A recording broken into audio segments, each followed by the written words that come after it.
Good afternoon and welcome to a special Hear Me, See Me edition of Eye on Northeast Kansas. Hear Me, See Me is a special campaign of WIBW TV to raise awareness of mental health and issues surrounding it. And May is Mental Health Awareness Month, so this is a perfect time to spend a little extra time.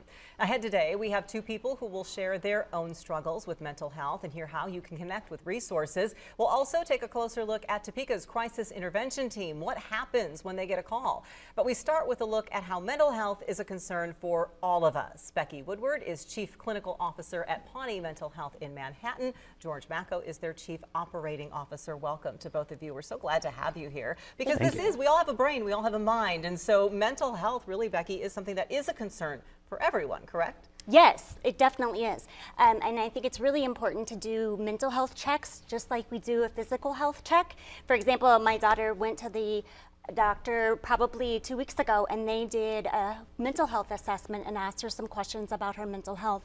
And I think that's a great way of just doing those check-ins of how you're doing mentally. I think it's important. And we so often we talk about mental health or mental illness and we think, okay, that means somebody is in crisis. But that's not what it should mean. The whole goal should be to avoid the crisis in the first place. How can we do that?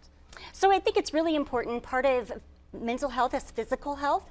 So it's making sure you're eating right and you're exercising and you're connecting with others. Those are all things that you can do for your mental health day to day. Connecting with others is a good piece of advice. How else can we maybe pay a little bit of extra attention to our mental health and how we're doing? I think it's important to actually check in with yourself in regards to how you're doing on a daily basis. I think it's important for other individuals to check in with other people. So, you know, the phrase of how are you doing? I think it's really important to pause and be like, no, really, how are you doing? Mm-hmm. And asking for that deep response. And actually being willing to answer it honestly ourselves. George, sometimes, as Becky points out, we do need to rely on other people maybe to give us a little clue that, hey, you might need to take a break. Mental health first aid is something we've talked about before on the show. What, through Pawnee Mental Health, are you able to do now when it comes to that mental health first aid, and what does it teach people? Yeah, Pawnee's been fortunate enough to receive a grant from SAMHSA that allows us to provide no-cost mental health first aid certification training to our community members. We work with chambers of commerce, we're working with churches, schools, etc., to provide this training, which takes approximately a day. We have some trainings that are a couple hours to our community at no cost, and all of our staff also take the training as well. So it's a good way for us to make people aware in the community, and then we follow up with those people who take the classes and we see how they're using it, and we provide that data back to SAMHSA to make more decisions about funding these initiatives in the future. What have you been seeing in the Manhattan area in terms of your own demand for services and the areas that they're coming from? I think, too, we talk urban versus rural in Kansas, and it really doesn't discriminate.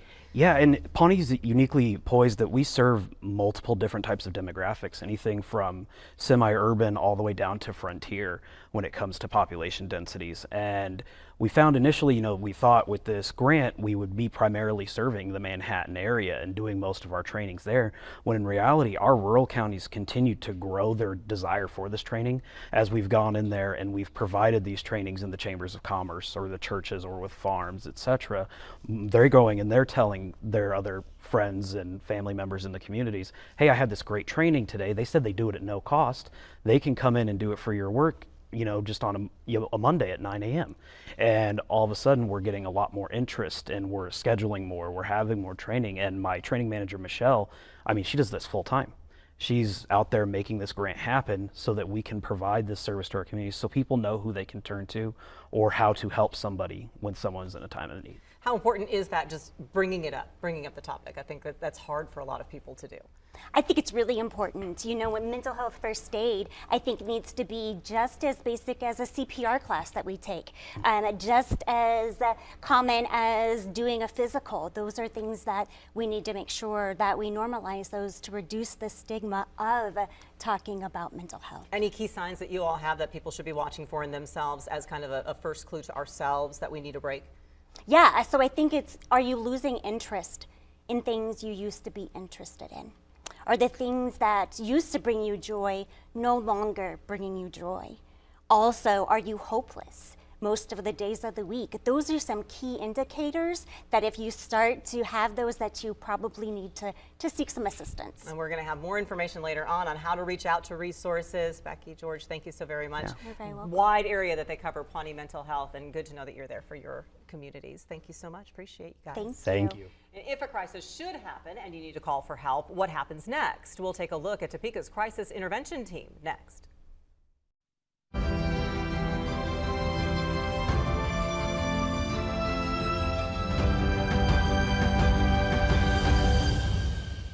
A mental health crisis sometimes leads to a call for authorities to assist in intervening. In Topeka, those calls activate a crisis intervention team. Ashley Bryan with Vallejo Behavioral Health is the coordinator. Captain Colleen Stewart is with the Topeka Police Department. Behavioral health is one of the areas that fall under her area of leadership. Thank you, ladies, for being here to really dive into what happens, because I think that is a question for people. The crisis intervention team, Ashley, what is it and who's part of it?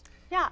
So our crisis intervention team has two different teams. We have a first shift team and a second shift team. Both of those have a police officer, and they're partnered with a social worker. And so they go out and respond to various mental health calls in the community. How would those calls come in, and what would the person be kind of asking or saying is going on? Yeah, so they typically come through dispatch.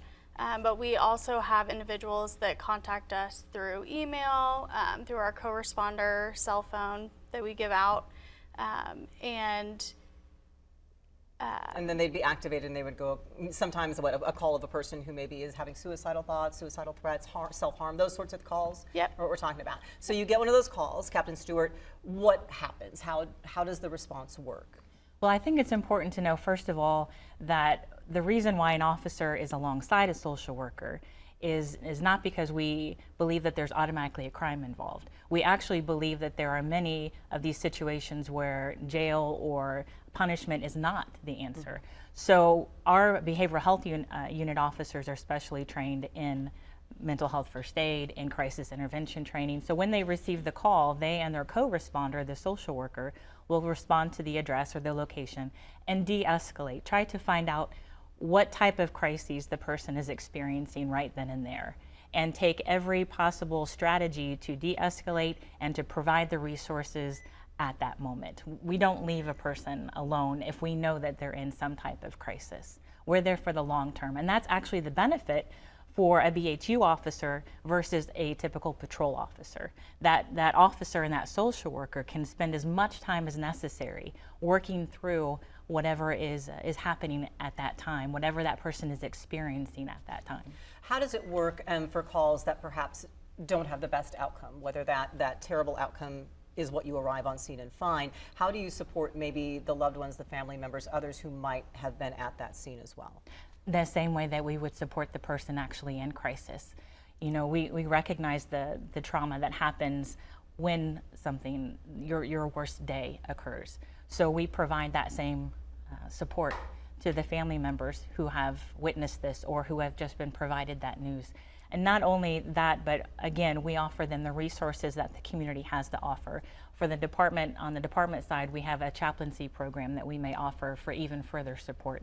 So again, we try not to leave anyone alone. We try to leave them with more information than when we first arrived. Why was this recognized as a need, Ashley? What were you all encountering at Vallejo and alongside the police department that made you all decide we need to have this type of response in Topeka? Yeah, I mean, I think responding to calls where maybe like weapons or other things are involved, that maybe it's not completely safe to have just social workers going by themselves, to have that extra security of having an officer, but also really to rebuild that relationship. You know, most people don't call the police on their best day. And some people have had some pretty terrible interactions in the past with police. And so alongside this program, we're able to really rebuild that relationship. It also should be mentioned that for those who maybe aren't in a situation where it leads to a call to 911 or police involvement, there is a crisis center at Vallejo, correct? Yes. How does it operate, and what can people do if they need that help? Yes, so our crisis center is open 24/7, 365 days a year. We always have a clinician available to speak with someone. So if anyone ever just needs to come in and talk or feels like they need crisis services, they can just come in, speak with a clinician, and then we can kind of assess and go from there. And Captain Stewart, how many officers have this special behavioral training right now? Well, I will tell you there's a difference between CIT and our CIT teams. Nearly 100% of our officers have gone through the CIT training, which great. is a week long.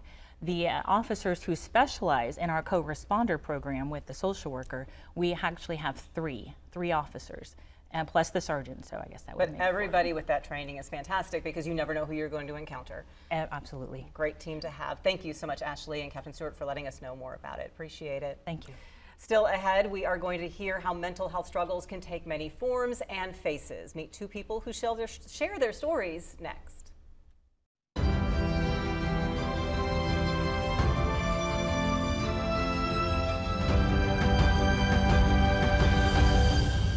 When we discuss mental illness and mental health struggles, we're talking about real people trying to live their best lives. Rebecca Phillips and Matt Coward are two of them. They are both here today, and we are so blessed that you've agreed to share your stories with us because putting real faces to this topic is absolutely vital. So, Rebecca, what is a little bit of your story? What have your struggles been through your life? Well, I think I grew up in having a happy childhood with a wonderful family. And I have a younger sister, Laura. She's 7 years younger. But I did well in school. I was able to do well. But during my teen years, I started struggling with more introspection. And, you know, a word that's not talked about a lot is paranoia. And I think I had that when I was a teenager. And I would sleep in my closet because I was afraid. And it was more of a delusion or a hallucination that I was in danger or something. But I felt like I couldn't take control of my mind. And all throughout my teen years, I struggled, even though I had a book contract when I was 15 and I was kind of an overachiever. But, you know, all throughout my adult life, I've struggled, but I have found hope. Absolutely. What ultimately was your diagnosis, if you don't mind sharing? Schizophrenia. Which we don't hear much about. And it's very... And it's a little misunderstood. Right. But you have a job and you are a contributing person. Yes. Absolutely, because you were able to get help and hope. We appreciate that. Matt, how about you? What were your struggles? My struggles were, I grew up in the 70s, so I wasn't diagnosed. In the 80s, it was a little bit, but by the time I got to be an adult, I was diagnosed. So I went 30 years without ever having that. Do you mind sharing your diagnosis, Matt? Sure, yeah, I'm adult ADHD and major depressive. How has having that diagnosis been able to help you move forward? Well, with the ADHD, sometimes I'm all over the place. So my art kind of brings that together, as well as the advocacy work I do, because we're trying to eradicate stigma. People with mental illness have enough going on that if we can show them a little tenderness and grace and not put labels. It's basically, when I talk, I say, labels belong on clothes, not on people. We do. Why is there a cat on the table? Because that is Matt's artwork, and he has. I have a gift, and I appreciate that because it's a cat, so it's absolutely wonderful. Rebecca, how about for you? Same question I had asked Matt. Having a diagnosis, how did that help you move forward? Well, I think it took the mystery out of it. You know, finally I knew why I was having intrusive thoughts, why I was not able to process stimuli. You know, a lot of people, they want to be alone, they can't handle a lot of noise, those types of things. And it kind of took the mystery out of it, helped me to understand what was going on, and I was able to find a doctor. You know, I found a counselor. I think it kind of helped me to understand that I wasn't alone, that this was a real thing. Sometimes it takes people years to find a diagnosis, but I was 18, so I've lived with schizophrenia for more than 30 years. What is it? Are you open with people, or what do you tell people? If you know, because by looking at both of you, speaking to both of you, you wouldn't necessarily know that there's something going on, but it is real, just like a physical ailment would be real. So is there any clue that you have that you give to people if you're maybe having a struggling point in time where you say, hey, just so you know, I'm struggling right now, so this might happen, or any way that you communicate to people so they can understand? Yes, for example, if I go to a party or if I go to a social function. You know, sometimes I'll be okay for 15, 20 minutes, and then the noise will kind of overwhelm me and I'll want to leave. So I kind of, you know, maybe give a little hint to someone that I'm leaving. You know, a lot of times if I'm struggling, I'll text my sister, my younger sister, Laura. She lives in Tucson. She's wonderful. And, you know, I'll tell her, you know, I'm struggling today. I may not be able, if she comes to visit in Topeka, I may not be able to, you know, stay the whole time at the restaurant when we go out to eat. I may have to go out to the car, those types of things. We'll come back to that point with Matt too in just a minute, but we are going to continue our conversation and also hear how you can connect with resources when we return.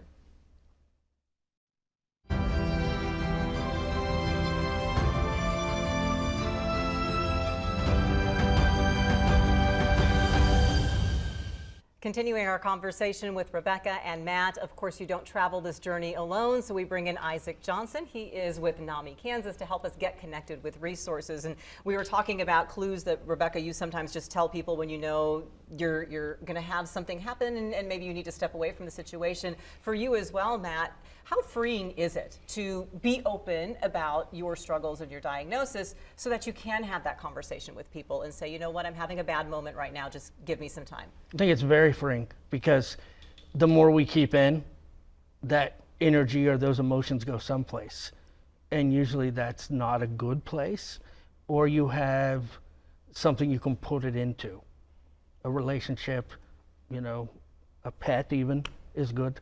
So it opens it up more because the more communication, the better.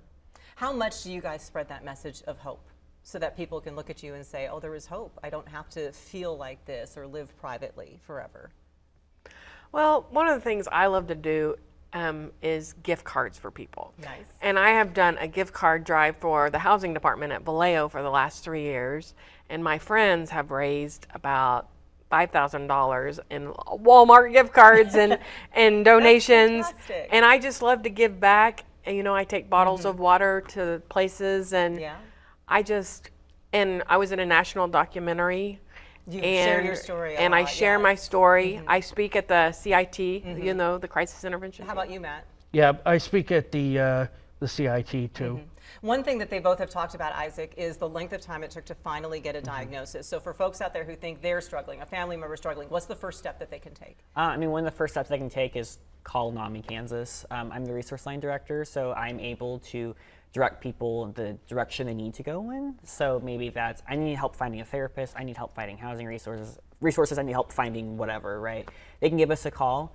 And you know, one of the things with NAMI is that we are all about creating these peer support groups and basically connecting individuals with other individuals who are going through that same experience. And when you have that word of mouth, you can connect with more resources. How can contacting NAMI perhaps be a bit more efficient? Because we sometimes hear about the struggle people have. They call somewhere, there's a wait. They call somewhere else, there's a wait. How can you help bridge that gap? I have a big list of resources. So I sometimes have direct contacts with people. I can kind of, you know, you might try getting to Vallejo, right? And you're like, I don't know who to contact. Okay, well, I have a direct person in Vallejo I can talk to and say, hey, this person's going through this. What can we do to help them right now? Because this is a pretty urgent situation, that sort of thing. Well, how do you get in touch with NAMI Kansas? We can help you. Their email, or their website rather, is NAMI.kansas.org. That is your first stop. You can get in touch with Isaac. If you right now are hearing and feeling in yourself that you are in crisis, need to talk to someone, that National Suicide Prevention Lifeline is 988. You can call it for yourself. You can call it for a loved one, and they can help walk you through what to do next. And we have a very long list of resources: Vallejo, Topeka, Pawnee Mental Health, Crossroads, and Emporia. WIBW.com/hearmesee-me. Rebecca, Matt, Isaac, thank you. Thanks to Becky and George and Ashley and Captain Stewart, all of our guests today. Such an important topic. We do appreciate you being here. We appreciate you listening in as well. Stay well, everyone.